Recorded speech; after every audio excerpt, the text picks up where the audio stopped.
विघ्नहर्ता श्री गणेश, श्री गणेश, श्री गणेश।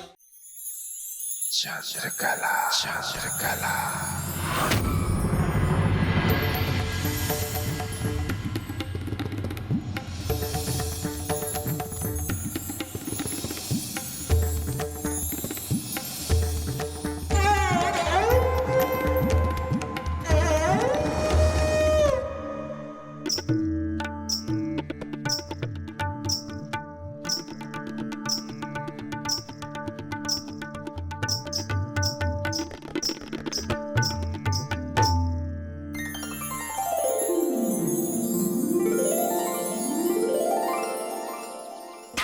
उसे देखे बिना ये अवस्था है तो देखने पर क्या होगा?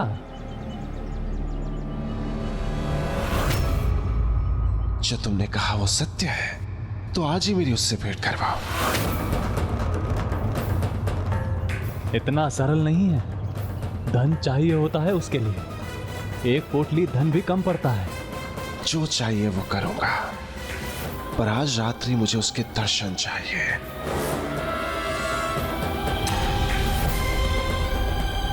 आइए, चलिए मेरे साथ। आइए आइए।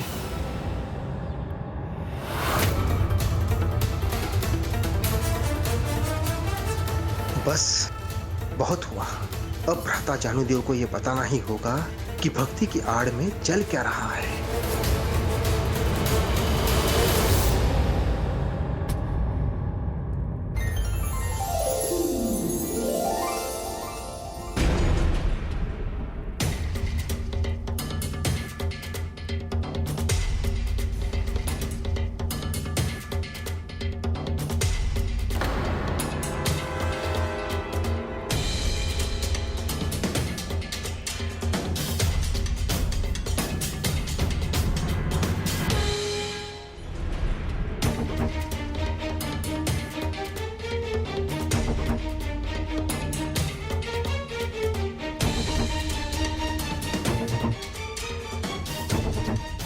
अब ज्ञान सभा का आरंभ करते हैं। जिसके मन में जो भी प्रश्न हो वो पूछे। जानुदेव जी, आज मैं आपसे एक बात जानना चाहता हूँ। आपने जो ज्ञान हमको दिया है, चरित्र का, धर्म का, आचार का, क्या वो ज्ञान सिर्फ हमारे लिए है, आपके परिवार के लिए नहीं है?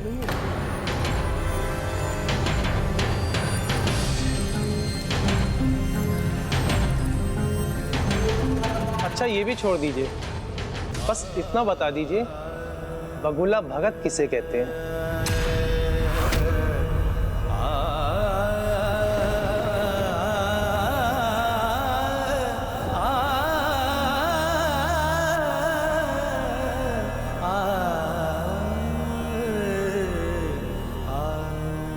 आप चिंता न कीजिए भ्राता, इस प्रश्न का उत्तर तो मुझे ही देने दीजिए। बगुला वृद्ध हो जाता है तो मछली नहीं पकड़ पाता, तब वो साधु बनने का ढोंग करता है और प्रवचन करता है।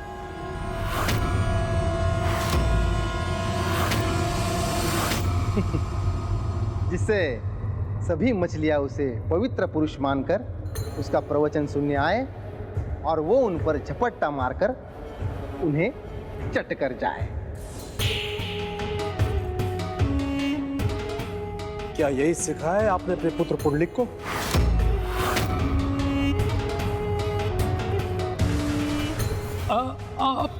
आप ये सब क्या कह रहे हैं?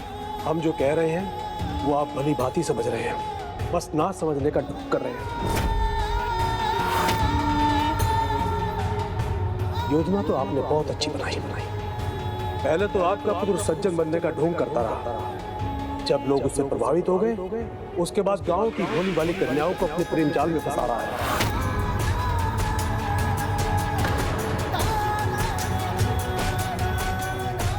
वो कुछ अनुचित कर रहे हैं तो क्षमा कर दीजिए।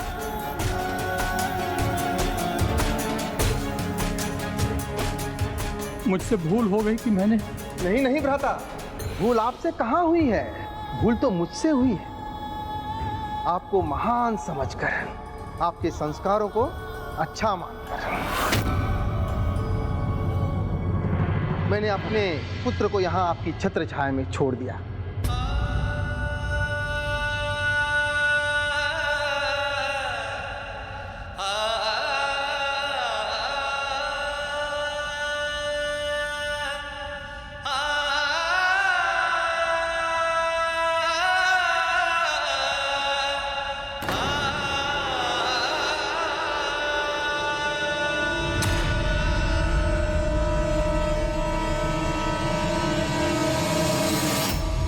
मति मारी गई थी, बुद्धि भ्रष्ट हो गई थी मेरी, जो इस ढोंग को सत्य समझकर अपने पुत्र को आपको सौंप दिया।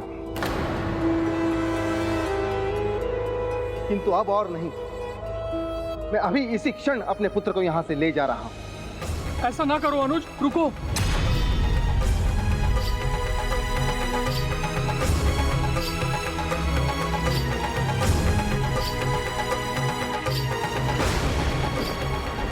रोकना है तो पहले अपने पुत्र को रोकिए। मैंने पहले ही कहा था, देर हो जाए उससे पहले थाम लीजिए उसे। वो कहते हैं ना, तब पछताने से क्या लाभ जब चिड़िया चुग जाए खेत।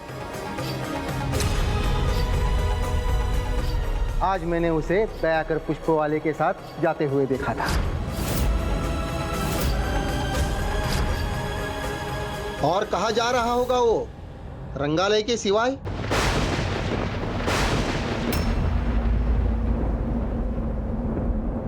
रुकिए रुकिए श्रीमान।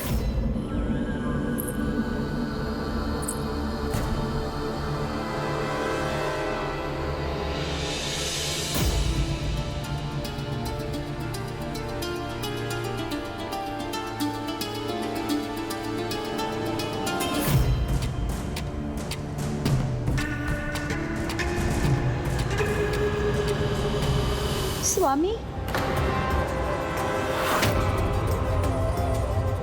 स्वामी क्या हो रहा है? स्वामी संभालिए, स्वामी संभालिए।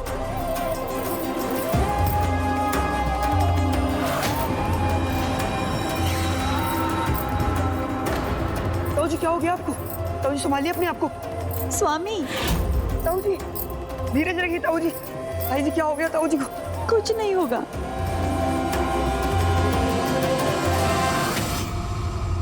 पुंडलिक हैं, इस नगर के सबसे धनी व्यक्ति के पुत्र हैं।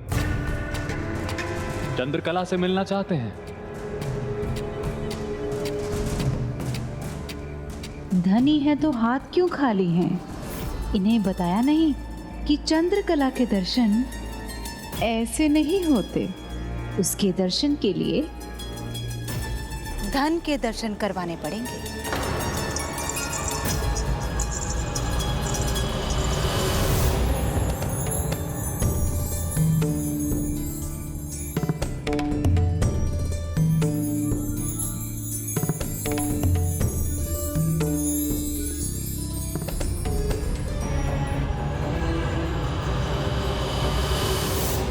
पवित्र नदी की जलधारा उल्टी बहने लगे। पावन हृदय पवित्रता का आकर्षण त्याग कर अंधकारी आचरण की ओर उन्मुख हो। वो पांव जो सदा पावन स्थलों की ओर बढ़ते थे, वो ऐसे अपवित्र स्थानों की ओर बढ़ने को तत्पर होने लगे। विश्वास नहीं होता गणेश जी। जैसे वायु बिना अग्नि नहीं, वैसे ही भक्ति बिना सुमति नहीं। और जिसकी मति मारी जाती है, वो सुमार्ग पर नहीं, कुमार्ग पर चलने लगता है। और जो अब पुंडलिक करने वाला था, वो तो और भी घृणित और विभत्स कृत्य था। ऐसा अद्भुत सौंदर्य, जैसे चंद्रमा स्वयं पृथ्वी पर उतर आया हो, जैसे कोई अनछुआ मोती हो।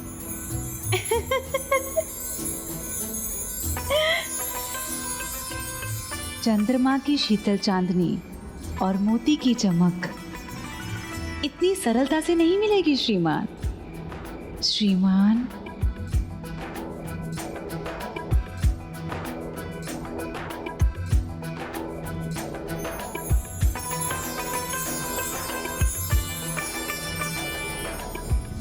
रुक जाओ, तुम्हें ऐसे जाने की अनुमति नहीं है।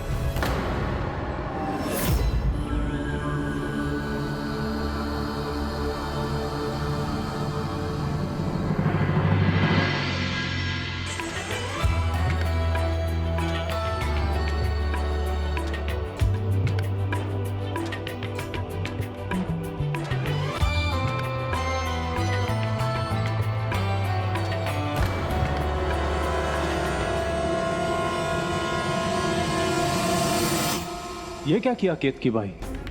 किसी को भी ऐसे ही चंद्रकला के दर्शन की अनुमति नहीं देती तुम, फिर इसे क्यों जाने दिया? दया कर, चांदनी की शीतलता तो इसे नहीं मिल पाएगी, पर उस शीतलता में कितनी अग्नि है वो तो इसे समझ लेने दीजिए। चंद्रकला की कला अतुलनीय है, उसका परिचय पाएगा तभी तो लौट के आएगा।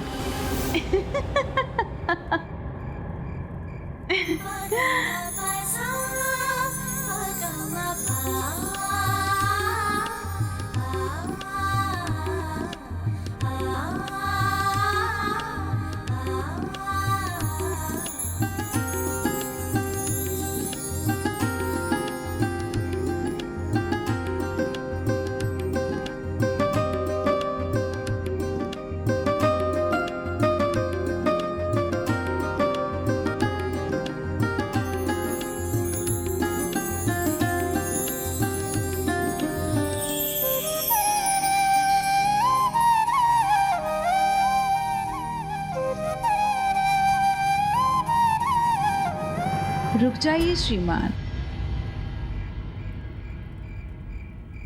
कहाँ चल दिए आगे?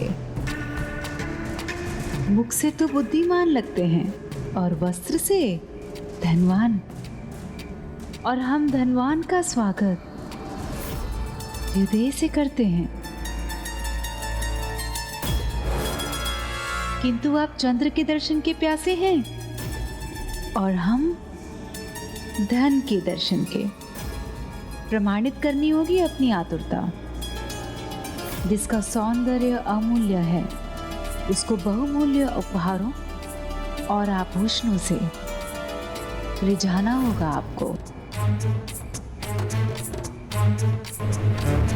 तो कहिए श्रीमान जी, कैसे रिझाएंगे? क्या है आपके पास? बहुत कुछ रिझाऊंगा, जो उपहार कहेगी दूंगा। उचित है, तो फिर इसकी योग्य जो भी हो लेकर आए।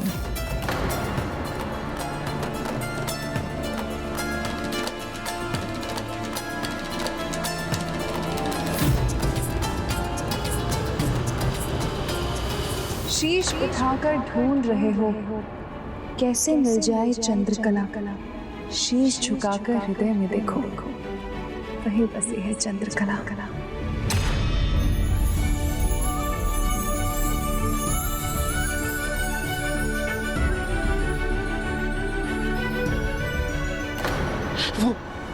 वो चली क्यों गई?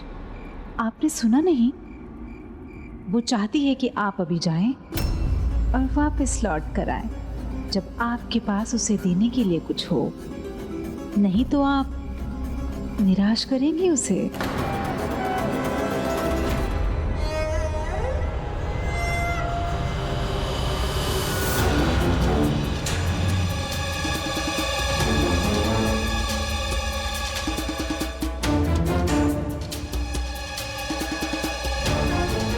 मान गए केतकी बाई, आपकी बुद्धि है या मकड़ी का जाल,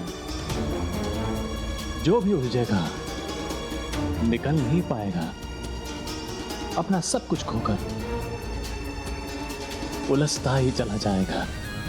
खोना तो होगा उसे। यदि धनवान है तो अपना धन लाएगा, भरे हाथों आएगा और खाली हाथ जाएगा।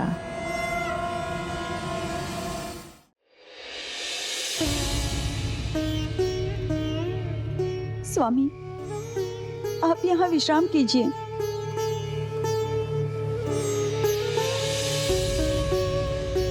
कदाचित मुझे इतने कठोर वचन नहीं कहने चाहिए थे भ्राता से। आप चिंता मत कीजिए, प्रभु गोपाला की दया दृष्टि है हम पर। अब सब वही ठीक करेंगे।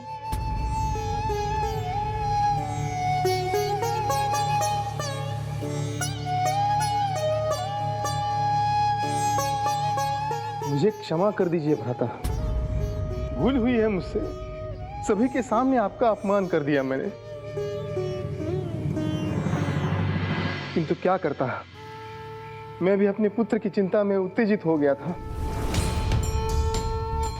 कहीं दिवाकर भी पुंडलिक के समान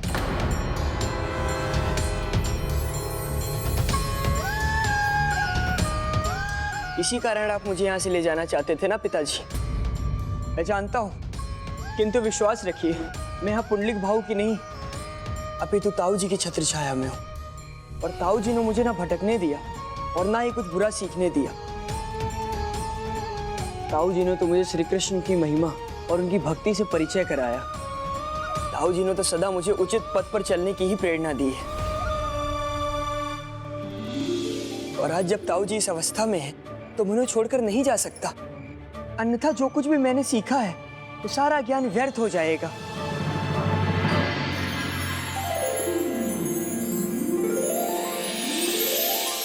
मैं इतना स्वार्थी नहीं हो सकता हूं कि अपने गुरु की सेवा त्याग कर यहां से चला जाऊं,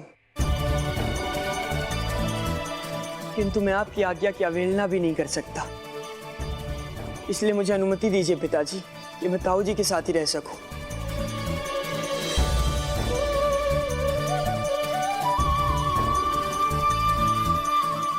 पुत्र, तुम्हारे सद्गुण ही तुम्हारे शब्द बने हैं, और ये सब तुम्हें यही भैया से प्राप्त हुए हैं, ये मैं समझ रहा हूँ। इसलिए मैं अब ना समझी नहीं करूँगा, तुम्हें भ्राता से दूर नहीं करूँगा। धन्यवाद पिताजी। किंतु इस बात का आश्चर्य अवश्य है, इतने दिनों के साथ में ही तुम्हारे मन में सुविचार और जीवन में सदाचार आ गए हैं, तो वो इनसे वंचित कैसे रहा, जिसका पालन पोषण उसके जन्म के साथ ही भ्राता ने किया है? पुंडलिक अपना धर्म करते हुए कैसे भूल गया?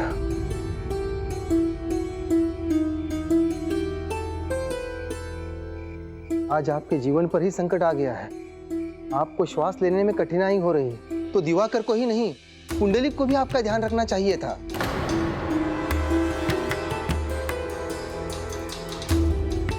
इसमें पुंडलिक का कोई दोष नहीं।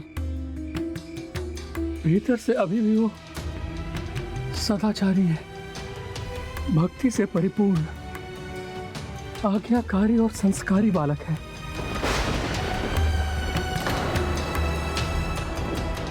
पिताजी अभी भी मेरी प्रशंसा ही कर रहे हैं। उसके शत्रु तो उसके कुविचार बन गए हैं, जो एक बार जकड़ ले तो उससे मुक्ति पाना कठिन हो जाता है। फिर सुविचारों को शस्त्र बनाकर उनसे लड़ा जाता है, और यह उनसे जकड़ा व्यक्ति ही कर सकता है। जब पुंडलिक के सुविचार कुविचारों पर हावी हो जाएंगे तो अपने विकारों से भी मुक्त हो जाएगा और स्वयं आकर क्षमा मांगेगा।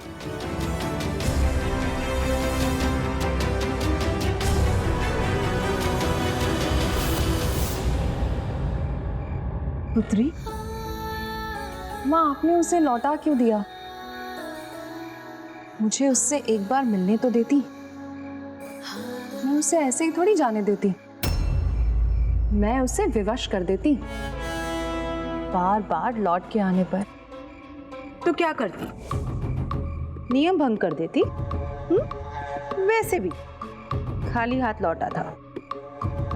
धन तो धन धन धन धन। माँ, धन के अलावा भी कुछ सूझता है क्या आपको? मेरी भी हृदय की इच्छा थी उसे अपने मोह पाश में बांध के रखने की। यदि वो बंध जाता तो न जाने कितना धन लेकर आता। अब वो लौटकर ना आया तो कैसे नहीं लौटेगा? केत की बाई के केस ऐसे ही धूप में नहीं पके। अनुभव है हमें। सौंदर्य के पुजारियों की रग रग को पहचानती हूं मैं। आप महान हैं अग्रज, जिसने आपका हृदय दुखाया, आपको इस अवस्था में पहुंचाया, आप उसी की प्रशंसा कर रहे हैं भ्राता। स्वामी, लेटे रहिए।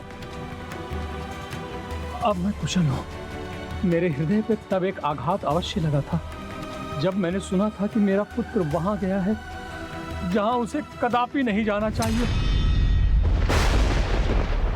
किंतु अब मेरी श्वास नियमित हो गई है। प्रभु गोपाला की कृपा से वो सुपथ पर अवश्य लौटेगा। मुझे आशा है वो शीघ्र लौट आएगा। आपने सुना नहीं? वो चाहती है कि आप अभी जाएं और वापस लौट कर आएं, जब आपके पास उसे देने के लिए कुछ हो। नहीं तो आप निराश करेंगे उसे।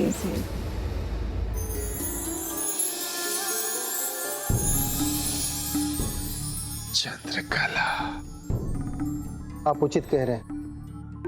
कभी ना कभी वो अवश्य लौट आएगा। किंतु अब आप मुझे क्षमा कीजिए, मुझे जाना होगा। आज्ञा दीजिए। काका आ रहे, मुझे भीतर जाना चाहिए।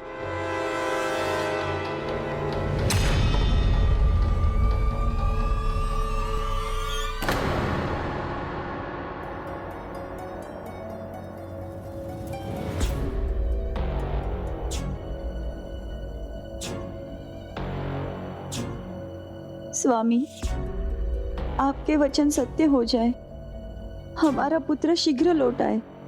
सत्य असत्य, अच्छा बुरा सब गोपाला पर निर्भर है देवी।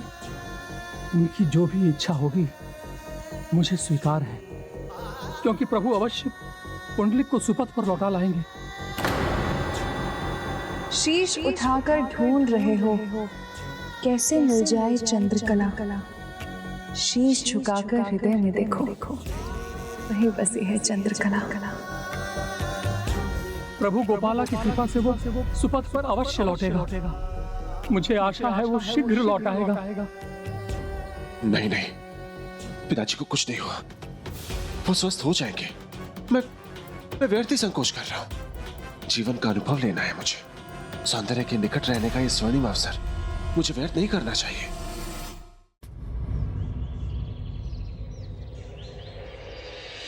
प्रभु, भक्त यदि मार्ग से भटक जाए तो क्या भगवान भी उसे मार्ग से भटकने के स्थान पर मार्गदर्शन नहीं करा सकते? आप अपने भक्त को सुमार्ग पर क्यों नहीं लौटा लाते प्रभु? राधे, भगवान का आनंद तो भक्त के साथ ही जुड़ा होता है, और हम अपने भक्त का मार्गदर्शन सदा करना चाहते हैं, किंतु भक्त की इच्छा सर्वोपरि है। वो एक बार अपने भगवान की ओर देखकर कोई संकेत तो दे।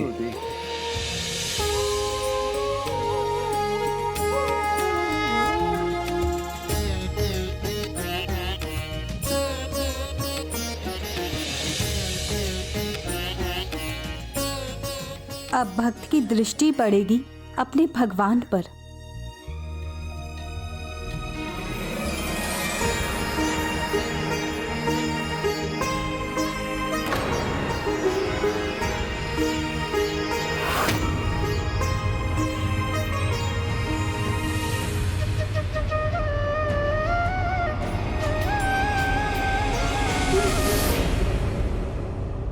दृष्टि बिछाई होगी उसने मेरी प्रतीक्षा में, तो मुझे भी जाना चाहिए बहुमूल्य उपहार लेकर। बस यही मेरा लक्ष्य है, और कोई शंका, कोई विचार, कोई संदेह मेरे मन में आने भी नहीं चाहिए।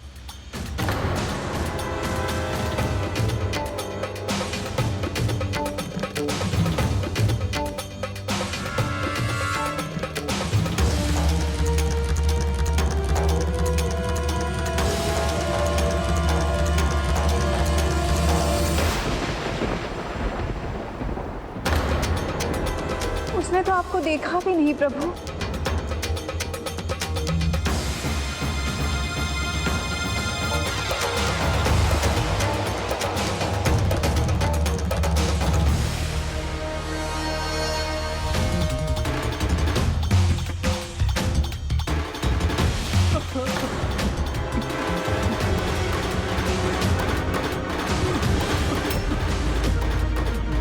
मैं जल लेकर आती हूँ। आप यहीं बैठी ताई जी, मैं जल लेकर आता हूँ।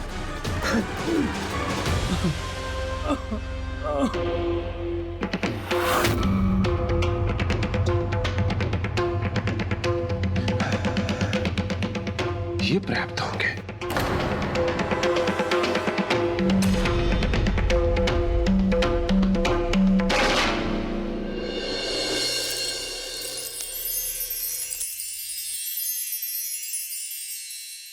ये मोतियों का हार?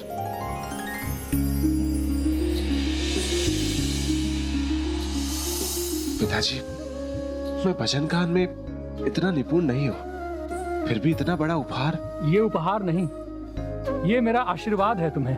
फिर तो ये सदैव मेरे साथ रहेगा, इसे मैं कभी अपने से दूर नहीं होने दूंगा। नहीं नहीं, ये नहीं। चंद्रकला के दर्शन ऐसे नहीं होते, उसको बहुमूल्य उपहारों और आभूषणों से रिझाना होगा।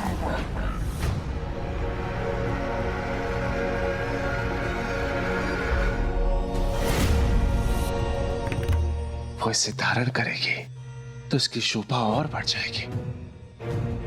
भाऊ,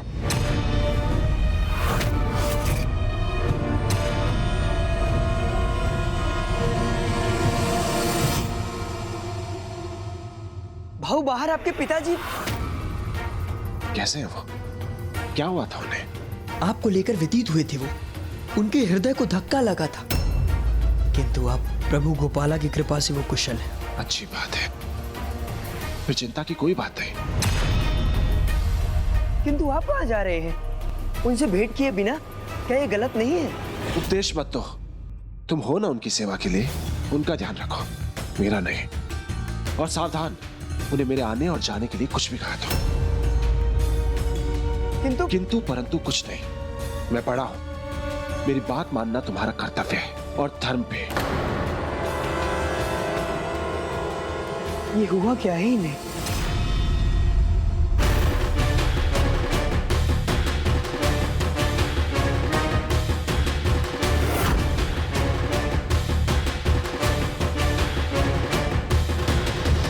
मैं अपने पुत्र को जानती हूँ स्वामी, वो घर आएगा, आपको इस अवस्था में देखेगा तो सब कुछ भूलकर आपकी सेवा में लग जाएगा। फिर आपको कोई कष्ट होने नहीं देगा वो। स्वामी, आपके प्रति उसका कर्तव्य, उसका प्रेम, उसके सभी कुविचारों पर भारी पड़ेगा और सभी बुराइयों को भूलकर वो पहले की समान आज्ञाकारी और सुविचारी बन जाएगा। आई पिताजी,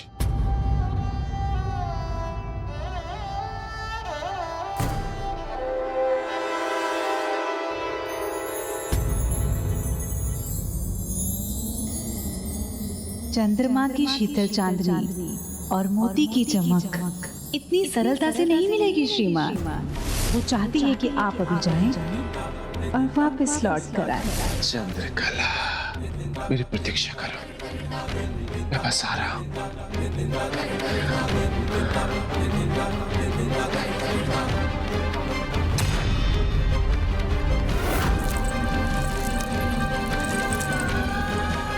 यदि इन्हें कोई और नहीं रोक सकता तो प्रभु गोपाला क्यों नहीं रोक रहे हैं? उसे कैसे रोकूं भला?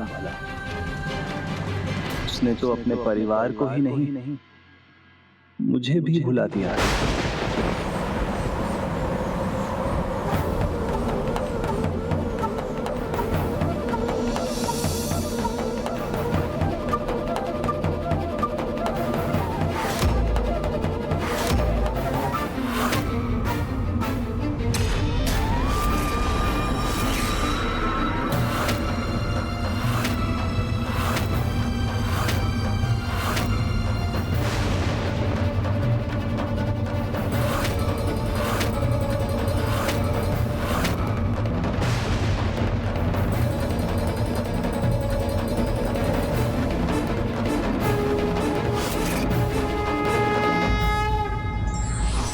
व्यक्ति को समय रहते ईश्वर के संकेत समझकर कोई भी कदम उठाना चाहिए, अन्यथा उसके दुष्परिणाम के लिए वो स्वयं उत्तरदायी है।